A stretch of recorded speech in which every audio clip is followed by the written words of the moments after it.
स्वागत है आपका दोस्तों बिहार न्यूज़ में। मैं हूं फिर दोस्त गनी और आप देख रहे हैं केडीबी लाइव। दोस्तों आज हो चुका है 7 जून 2026। तो आज की पूरे बिहार की टॉप न्यूज़ लेकर आए हैं आपके लिए। वीडियो शुरू करने से पहले आपसे एक रिक्वेस्ट है कि अगर आप पहली बार चैनल पर आए हैं तो चैनल को सब्सक्राइब करके बेल आइकन को प्रेस कर दीजिए और साथ ही साथ वीडियो को लाइक कर दीजिए, अपने दोस्तों के साथ शेयर भी कीजिए। तो चलिए चलते हैं आज की खबरों की ओर।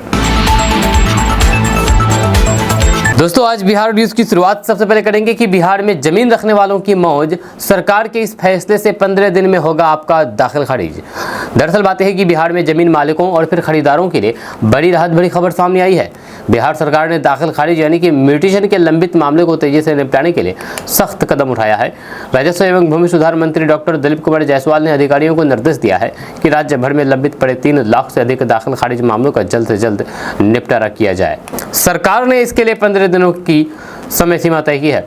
जानकारी के अनुसार बिहार में करीब 3,10,000 दाखिल खारिज आवेदन विभिन्न कारणों से लंबित है। इनमें से कई मामले तकनीकी गलतियां, दस्तावेजों की छोटी कमियों और प्रशासनिक देरी के कारण अटके हुए हैं। सरकार ने स्पष्ट निर्देश दिया है कि मामूली तकनीकी खामियों के आधार पर अब लोगों की आवेदन अनावश्यक रूप से वापस नहीं किए जाएं।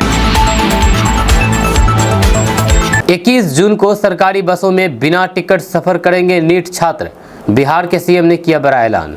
दरअसल बात यह है कि बिहार के लाखों छात्रों के लिए बड़ी खबर सामने आई है। मुख्यमंत्री सम्राट चौधरी ने घोषणा कर दी है कि 21 जून को आयोजित होने वाले नीट यूजी परीक्षा में शामिल होने वाले छात्र छात्राएं राज्य की सरकारी बसों में बिना टिकट यात्रा कर सकेंगे। इस फैसले का उद्देश्य दूर दराज के क्षेत्रों में परीक्षा केंद्रों तक पहुंचने वाले विद्यार्थियों को सुविधा प्रदान करना है। सरकार के इस निर्णय के तहत नीट परीक्षा देने वाले अभ्यर्थियों को केवल अपना एडमिट कार्ड दिखाना होगा। एडमिट कार्ड दिखाने के बाद वे बिहार राज्य पथ परिवहन निगम यानी कि BSRTC और फिर अन्य सरकारी बसों में निःशुल्क यात्रा कर सकेंगे। इससे उन छात्रों को विशेष लाभ मिलेगा जिन्हें परीक्षा केंद्र तक पहुंचने के लिए लंबी दूरी तय करनी पड़ती है। राज्य सरकार का कहना है कि हर वर्ष बड़ी संख्या में छात्र परीक्षा देने के लिए अपने घरों से दूसरे जिलों में जाते हैं। ऐसे में यात्रा खर्च और फिर परिवहन की समस्या को कम करने के लिए ये कदम उठाया गया है। शिक्षा और छात्र हित से जुड़े संगठनों ने भी इस फैसले का स्वागत किया है और इसे विद्यार्थियों के लिए सकारात्मक पहल बताया है। फिलहाल नीट परीक्षा की तैयारियां जोरों पर है और इस घोषणा के बाद छात्रों तथा अभिभावकों में खुशी का माहौल है। सरकार को उम्मीद है कि इस सुविधा से परीक्षार्थियों को समय पर परीक्षा केंद्र पहुंचने में मदद मिलेगी। क्लास में आरोपियों की पहचान कराते दिखे खान सर, बोले KGS बंद हुआ तो 6 महीने में आसमान छू जाएगी फीस। दरअसल बात यह है कि पटना में कोचिंग संस्थानों के बीच विवाद और फिर FIR के मामले के बीच खान सर एक बार फिर से चर्चा में हैं। मीडिया रिपोर्ट्स के अनुसार अपनी एक क्लास के दौरान खान सर ने छात्रों के सामने उन लोगों की पहचान कराई है जिन्हें उन्होंने हालिया विवाद का जिम्मेदार बताया है। इस दौरान उन्होंने अपने संस्थान खान ग्लोबल स्टडीज यानी कि KGS को लेकर भी बड़ा बयान दिया है। खान सर ने छात्रों को संबोधित करते हुए कहा कि यदि किसी कारण से KGS बंद हो जाता है तो आने वाले 6 महीनों में प्रतियोगी परीक्षाओं की तैयारी कराने वाली कोचिंग संस्थानों की फीस काफ़ी बढ़ सकती है। उनका दावा था कि उनका संस्थान कम फीस में बड़ी संख्या में छात्रों को शिक्षा उपलब्ध कराते हैं, जिससे अन्य छात्रों पर भी फीस नियंत्रण रखने का दबाव बना रहता है। बिहार में सुरक्षा पर सियासत तेज। लालू राबड़ी के बाद अब तेजस्वी यादव ने भी लौटाई अपनी सिक्योरिटी। जी हाँ, आपको बता दूं कि बिहार में VIP सुरक्षा को लेकर के राजनीतिक विवाद लगातार गहराता जा रहा है। जब पूर्व मुख्यमंत्री लालू प्रसाद यादव और राबड़ी देवी की सुरक्षा व्यवस्था में कटौती यानी कि बदलाव के बाद अब नेता प्रतिपक्ष तेजस्वी यादव ने भी अपनी सरकारी सुरक्षा लौटाने का फैसला कर दिया है। इस कदम के बाद बिहार की राजनीति में नई बहस शुरू हो गई है।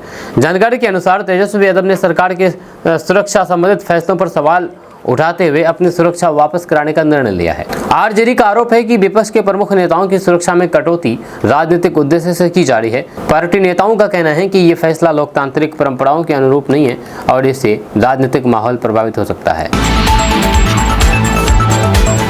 MLC चुनाव में चिराग पासवान ने खेला मुस्लिम उम्मीदवार पर बड़ा दांव, अशरफ अंसारी को मैदान में उतारा। जाने इनके बारे में। दरअसल बात है कि बिहार विधान परिषद यानी कि MLC चुनाव को लेकर की राजनीतिक गतिविधियां तेज हो गई है। इसी बीच चिराग पासवान की पार्टी ने मुस्लिम समाज से आने वाले अशरफ अंसारी को उम्मीदवार बना करके नया राजनीतिक संदेश देने की कोशिश की है। इस फैसले के बाद बिहार की राजनीति में चर्चाओं का दौर शुरू हो गया है। अशरफ अंसारी लंबे समय से सामाजिक और फिर राजनीतिक गतिविधियों से जुड़े रहे हैं। पार्टी का मानना है कि विभिन्न समुदाय के बीच बेहतर संवाद स्थापित कर सकते हैं और संगठन को जमीनी स्तर पर मजबूत करने में अहम भूमिका निभाएंगे। राजनीतिक विश्लेषकों का कहना है हैं कि इस फैसले के जरिए पार्टी अल्पसंख्यक मतदाताओं तक अपनी पहुंच बढ़ाने का प्रयास कर रही है। जब बिहार में एमएलसी चुनाव को लेकर के सभी प्रमुख दल अपने अपने सामाजिक और फिर जातीय समीकरण साधने में जुटे हुए हैं, ऐसे में अशरफ अंसारी को उम्मीदवार बनाए जाने को भी इसी रणनीति का हिस्सा माना जा रहा है। राजनीतिक जानकारों का मानना है कि यह फैसला चुनावी मुकाबलों को और दिलचस्प बना सकता है।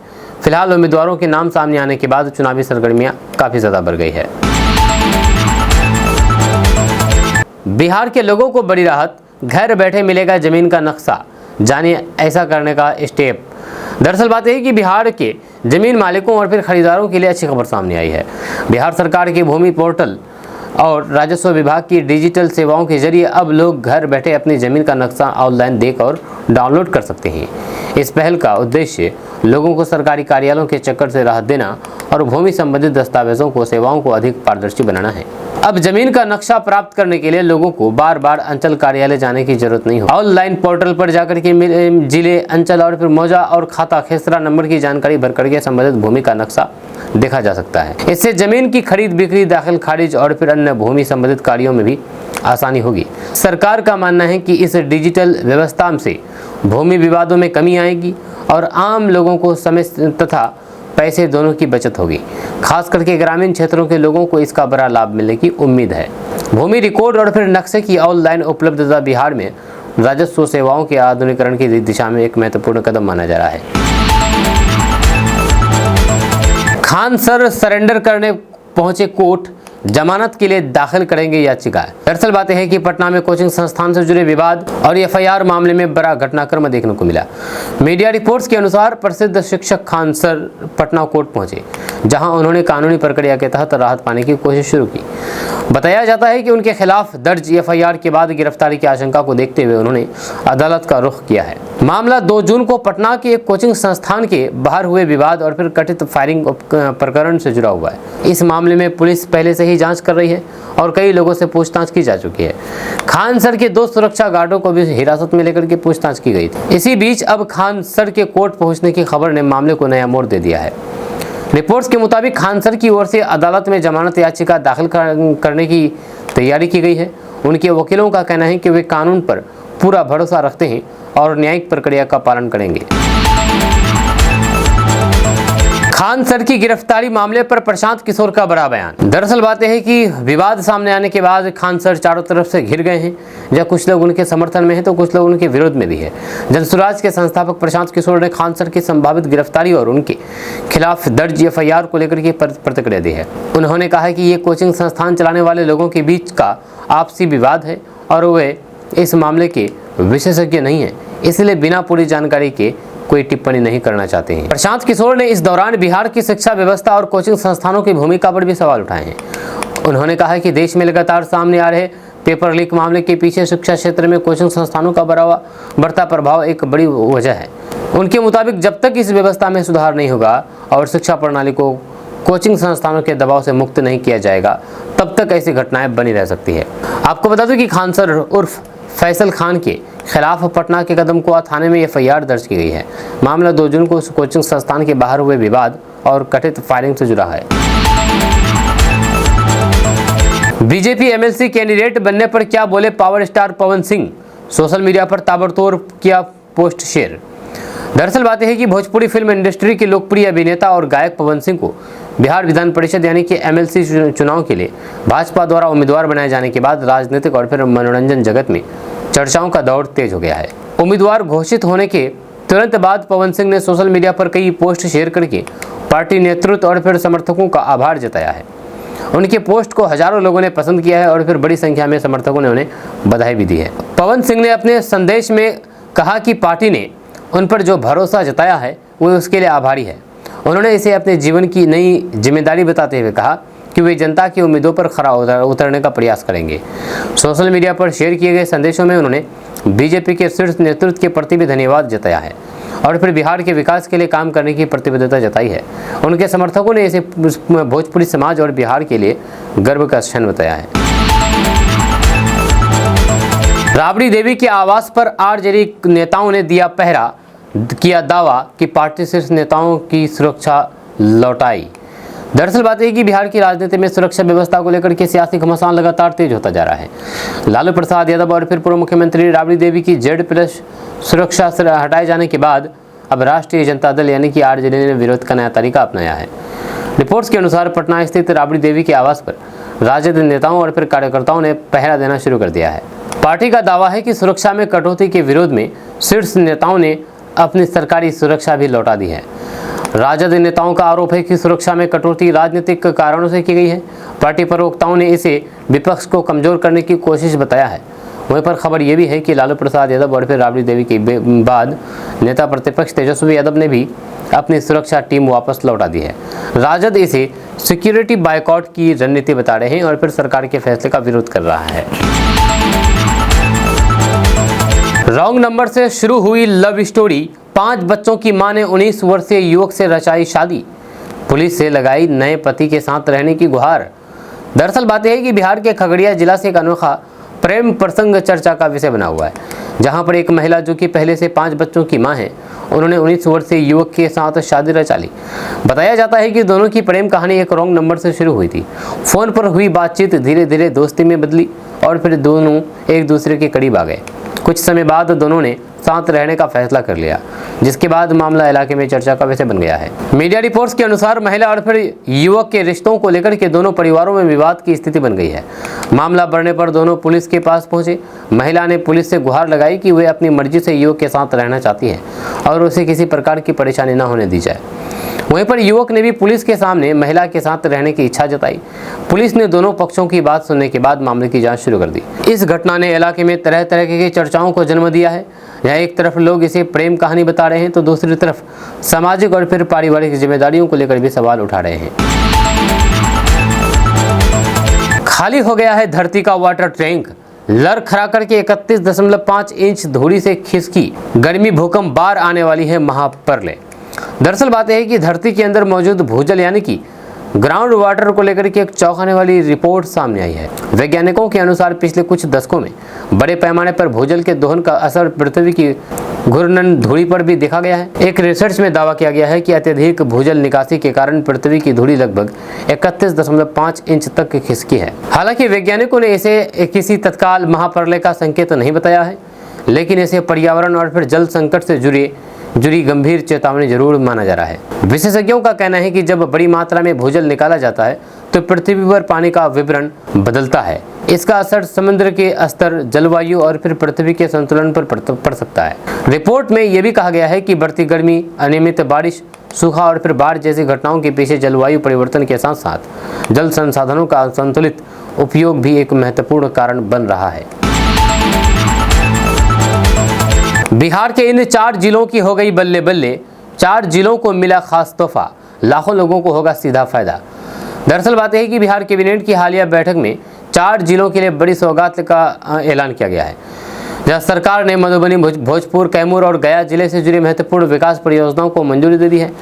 इन योजनाओं पर करोड़ों रुपए खर्च किए जाएंगे, जिससे सड़क, उद्योग, जल संसाधन और फिर अन्य बुनियादी सुविधाओं को मजबूती मिलेगी। सरकार का दावा है कि इस फैसले से लाखों लोगों को प्रत्यक्ष और फिर अप्रत्यक्ष रूप से लाभ मिलेगा।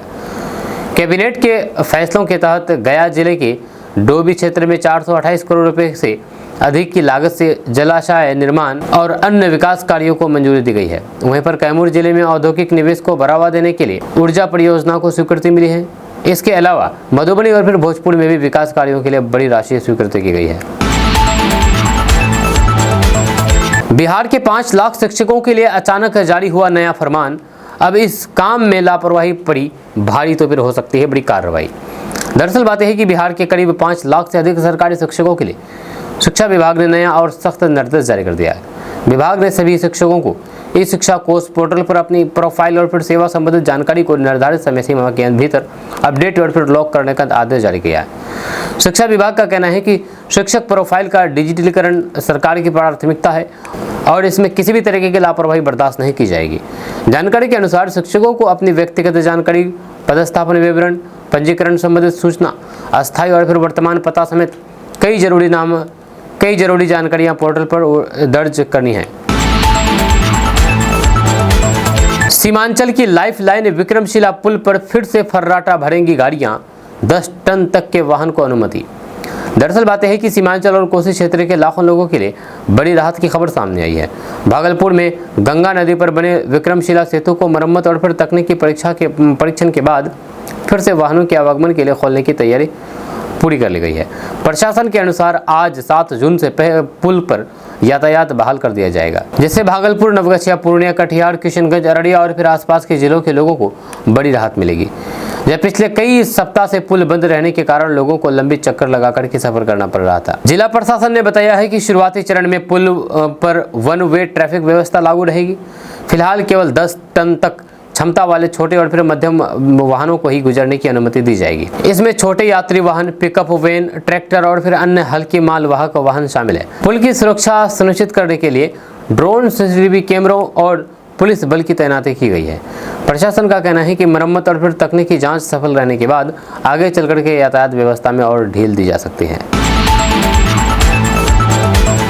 तेज प्रताप यादव के दावे ने तेजस्वी यादव को साबित किया झूठा। लालू यादव के बड़े बेटे का सुरक्षा लौटाने के सवाल पर बड़ा खुलासा। दरअसल बात है कि बिहार में लालू प्रसाद यादव के परिवार की सुरक्षा को लेकर के सियासत लगातार गरमाई हुई है। इस बीच लालू प्रसाद यादव के बेटे तेज प्रताप यादव के एक दावे ने राजनीतिक गलियारों में नई चर्चा छेड़ दी है। मामला उस बयान से जुड़ा है जिसमें सुरक्षा वापस करने और सरकारी सुरक्षा व्यवस्था को लेकर के अलग अलग दावे सामने आए हैं। तेज प्रताप यादव ने मीडिया से बातचीत में कहा है कि सुरक्षा को लेकर के जो बातें कही जा रही है उनकी वास्तविक स्थिति कुछ और है।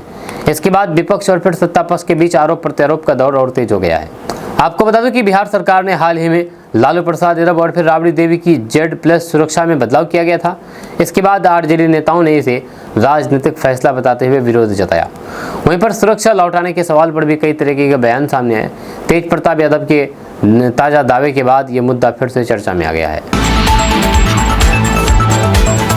पश्चिम बंगाल में बीजेपी सरकार आते ही मिली बुलेट ट्रेन की सौगात। दिल्ली से सिलीगुड़ी बुलेट ट्रेन का क्या होगा रूट। दरअसल बात है कि पश्चिम बंगाल में संभावित बुलेट ट्रेन परियोजनाओं को लेकर के चर्चाएं तेज हो गई हैं। मीडिया रिपोर्ट्स के अनुसार दिल्ली से सिलीगुड़ी तक बुलेट ट्रेन कॉरिडोर की संभावनाओं पर विचार किया जा रहा है।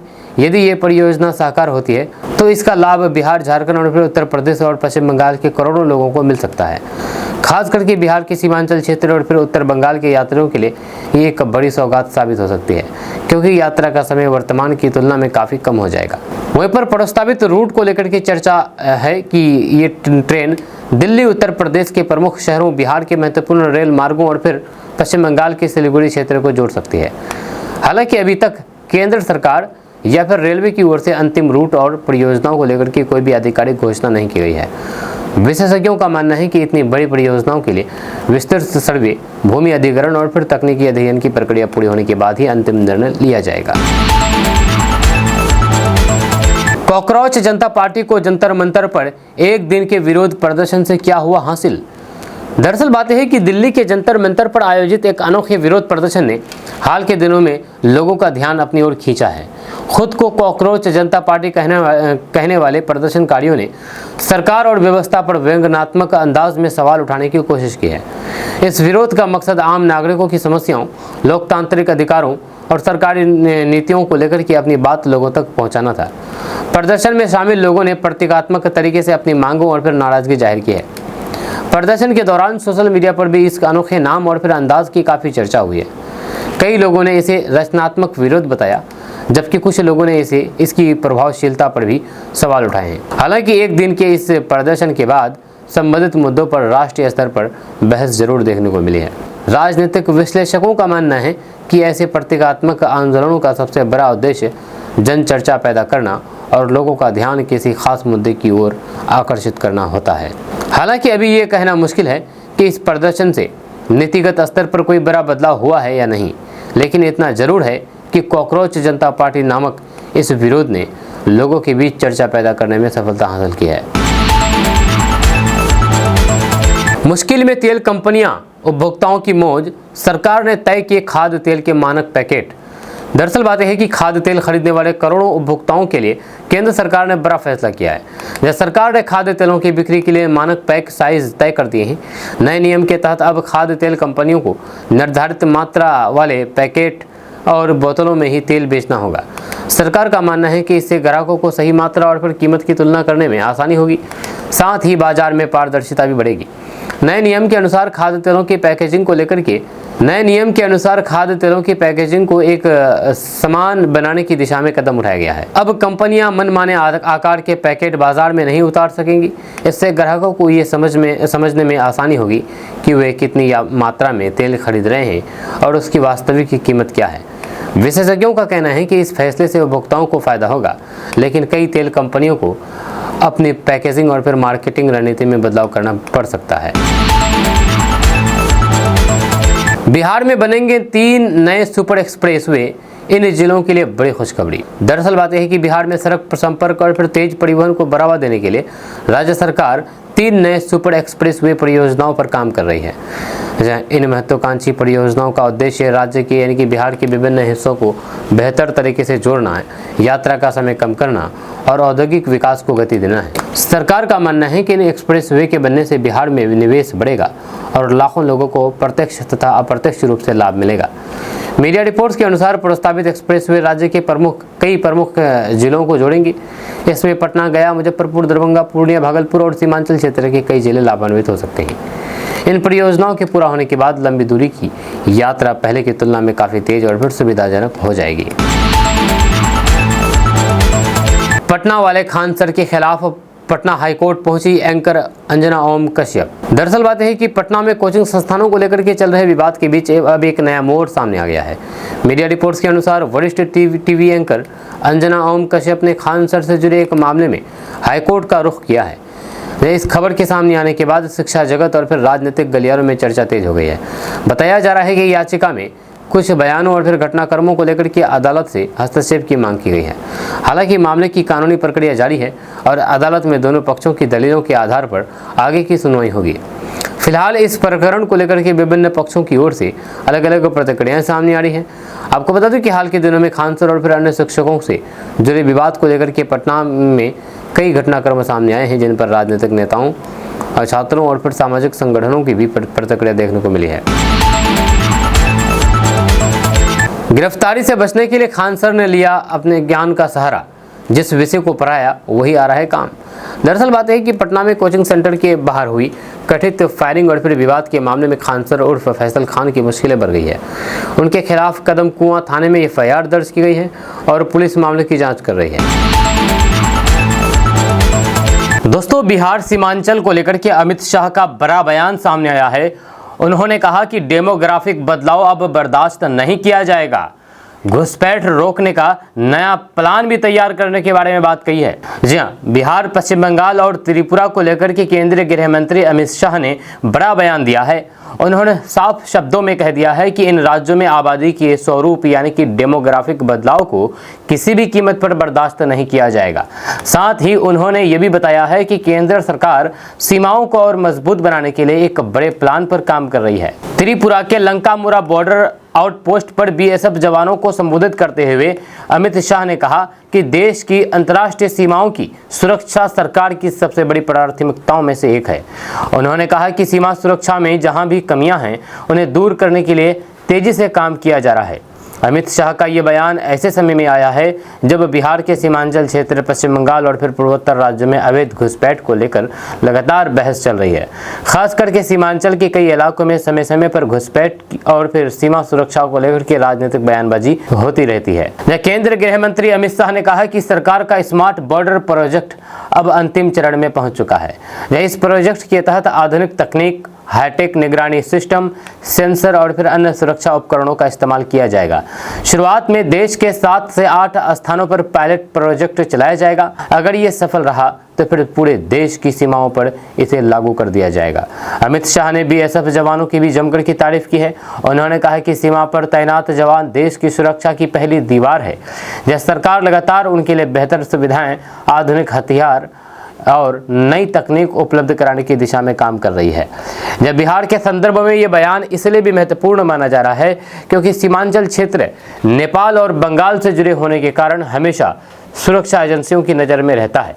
जहां हाल के दिनों में सीमावर्ती इलाकों में सुरक्षा बढ़ाने, दस्तावेजों की जांच और संदिग्ध गतिविधियों पर नजर रखने की खबरें भी सामने आती रही है। हालांकि गृह मंत्री अमित शाह ने अपने भाषण में किसी विशेष समुदाय का नाम नहीं लिया है, लेकिन उन्होंने साफ संकेत दिया है कि अवैध घुसपैठ और फिर जनसंख्या संरचना में किसी भी प्रकार के अवैध बदलाव को रोकने के लिए केंद्र सरकार सख्त कदम उठाएगी। अब सवाल यह है कि स्मार्ट बॉर्डर प्रोजेक्ट लागू होने के बाद सीमा सुरक्षा कितनी मजबूत होती है और इसका असर बिहार के सीमांचल इलाकों पर कितना पड़ता है। लेकिन इतना जरूर है कि अमित शाह के इस बयान के बाद बिहार खास करके सीमांचल की राजनीति और फिर सीमा सुरक्षा का मुद्दा एक बार फिर से चर्चा के केंद्र में आ गया है।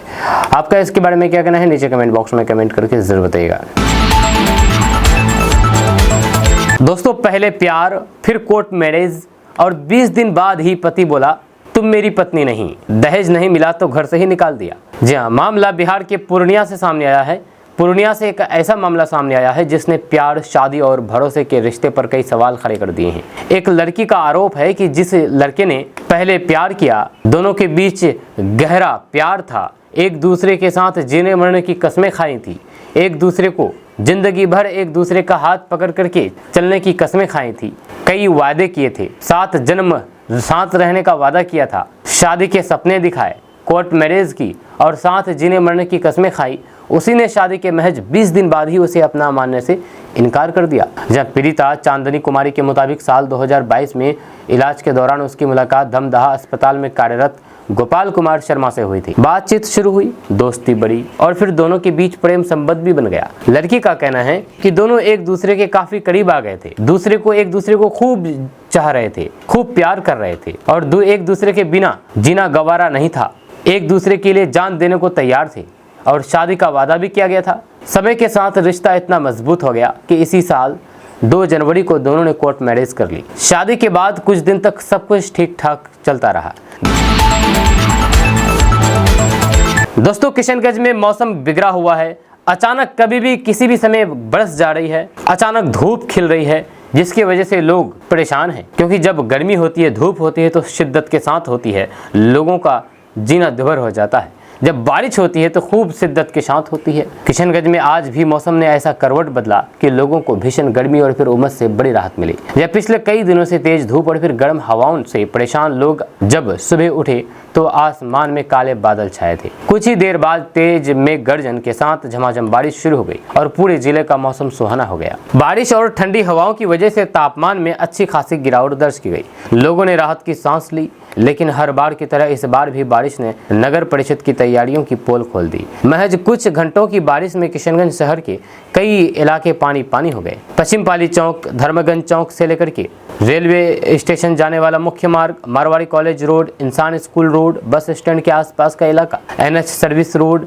तेघरिया और फिर सदर अस्पताल रोड समेत कई जगहों पर जल जमाव की स्थिति बन गई। नालियां ओवरफ्लो हो गई और फिर नाले का गंदा पानी सड़कों पर बहने लगा। राहगीरों को घुटनों तक पानी में चलना पड़ा। कई जगहों पर बाइक और छोटे वाहन भी पानी में फंसते नजर आए। स्थानीय लोगों का कहना है कि हर साल यही स्थिति होती है, थोड़ी सी बारिश होते ही पूरा शहर तालाब में बदल जाता है, लेकिन अस्थायी समाधान आज तक नहीं निकाला गया है। दुकानदारों ने भी नगर परिषद की कार्यशैली पर सवाल उठाए हैं। उनका कहना है कि यदि समय रहते नालों की सफाई और जल निकासी की व्यवस्था दुरुस्त की जाती तो लोगों को इतनी परेशानी नहीं झेलनी पड़ती। हालांकि शहर के लिए ये बारिश परेशानी लेकर के आई है, लेकिन किसानों के लिए ये किसी वरदान से कम नहीं है। कृषि विशेषज्ञों का कहना है कि खरीफ सीजन की शुरुआत में हुई ये बारिश धान की खेती के लिए बेहद फायदेमंद साबित होगी। धान की नर्सरी तैयार कर रहे किसानों को इससे बड़ी राहत मिलेगी।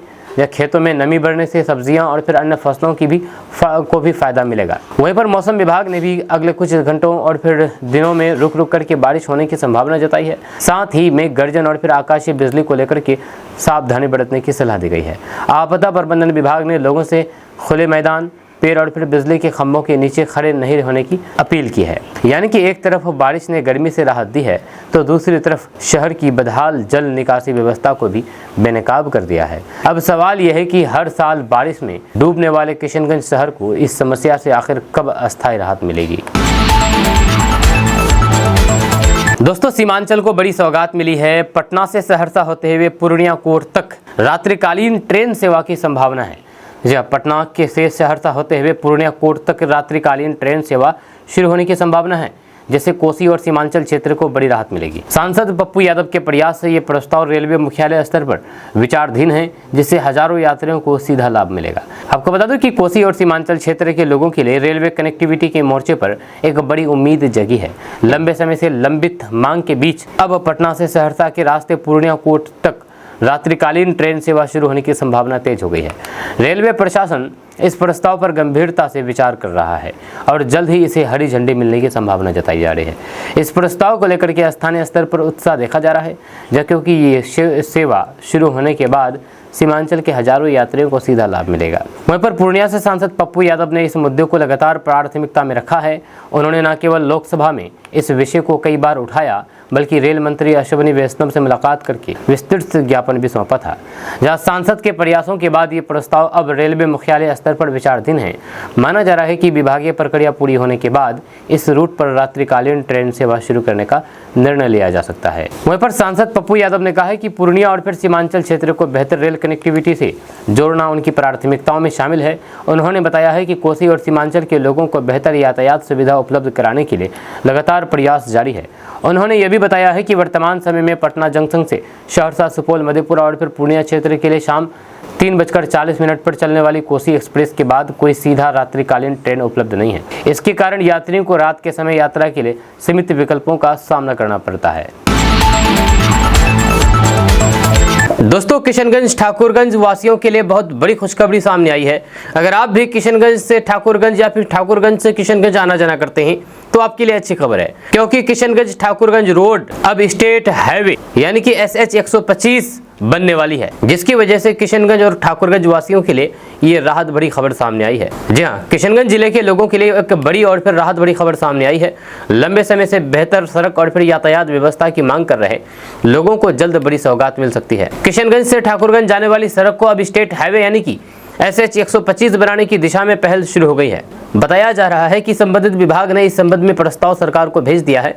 अगर इस प्रस्ताव को मंजूरी मिल जाती है तो फिर किशनगंज और फिर ठाकुरगंज के बीच आवागमन पहले से कहीं ज्यादा आसान और तेज हो जाएगा। सड़क का चौड़ीकरण, मजबूतीकरण और बेहतर रखरखाव होने से हजारों लोगों को सीधा फायदा मिलेगा। खास करके व्यापारियों, किसानों, छात्रों और रोजाना सफर करने वाले लोगों के लिए ये सड़क जीवन रेखा साबित हो सकती है। दरअसल ठाकुरगंज प्रखंड सीमांचल का एक महत्वपूर्ण इलाका है।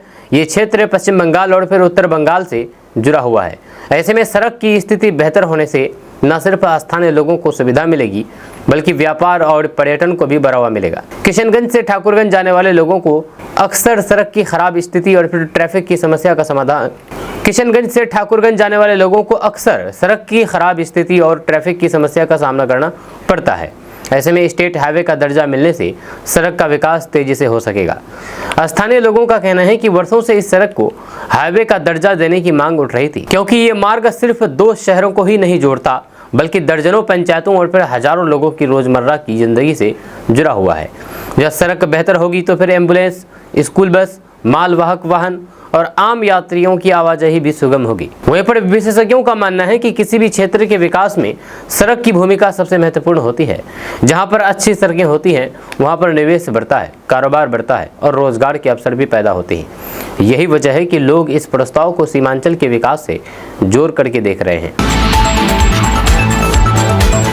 दोस्तों, किशनगंज में मेडिकल दुकान की आड़ में नशे का कारोबार चल रहा था, जब नशे का खेल चल रहा था, जिसके बाद पुलिस ने बड़ी कार्रवाई करते हुए 20 लाख रुपए की हेरोइन के साथ 4 गिरफ्तार हुआ है। बाहर से दिख रहा मेडिकल दुकान, लेकिन जब अंदर जाकर के झांका और बारीकी से जांच की गई तो 20 लाख रुपए की नशे का पदार्थ मिला है, यानी कि हेरोइन मिला है। जी हाँ, किशनगंज में नशे के कारोबार के खिलाफ पुलिस को बड़ी सफलता मिली है। जिस मेडिकल दुकान पर लोग दवा खरीदने जाते थे, वहीं से कथित तौर पर हेरोइन का अवैध कारोबार चलाया जा रहा था। पुलिस की छापेमारी में इस पूरे खेल का पर्दाफाश हुआ है और 4 लोगों को गिरफ्तार किया गया है। मामला कोचादमन थाना क्षेत्र के रहमतपरा चौक का है, जहां पर पुलिस के नवगठित एंटी नारकोटिक्स टास्क फोर्स यानी कि ANTF ने गुप्त सूचना के आधार पर कार्रवाई की है। पुलिस को जानकारी मिली थी कि एक मेडिकल दुकान की आड़ में नशीले पदार्थों का कारोबार किया जा रहा है। सूचना मिलने के बाद टीम ने इलाके की निगरानी शुरू की और पर्याप्त सबूत मिलने पर छापेमारी कर दी। छापेमारी के दौरान पुलिस ने 95 ग्राम हेरोइन बरामद की, जिसकी अंतर्राष्ट्रीय बाजार में कीमत करीब 20 लाख रुपए बताई जा रही है। इसके अलावा 4190 रुपए नगद, एक डिजिटल तराजू और 4 मोबाइल फोन भी जब्त किए गए हैं। वहीं पर गिरफ्तार आरोपियों में कोचाधामन और किशनगंज सहित कई युवा शामिल है। पुलिस के अनुसार प्रारंभिक पूछताछ में आरोपी ने स्वीकार किया है कि वे लंबे समय से इस अवैध कारोबार से जुड़े हुए हैं।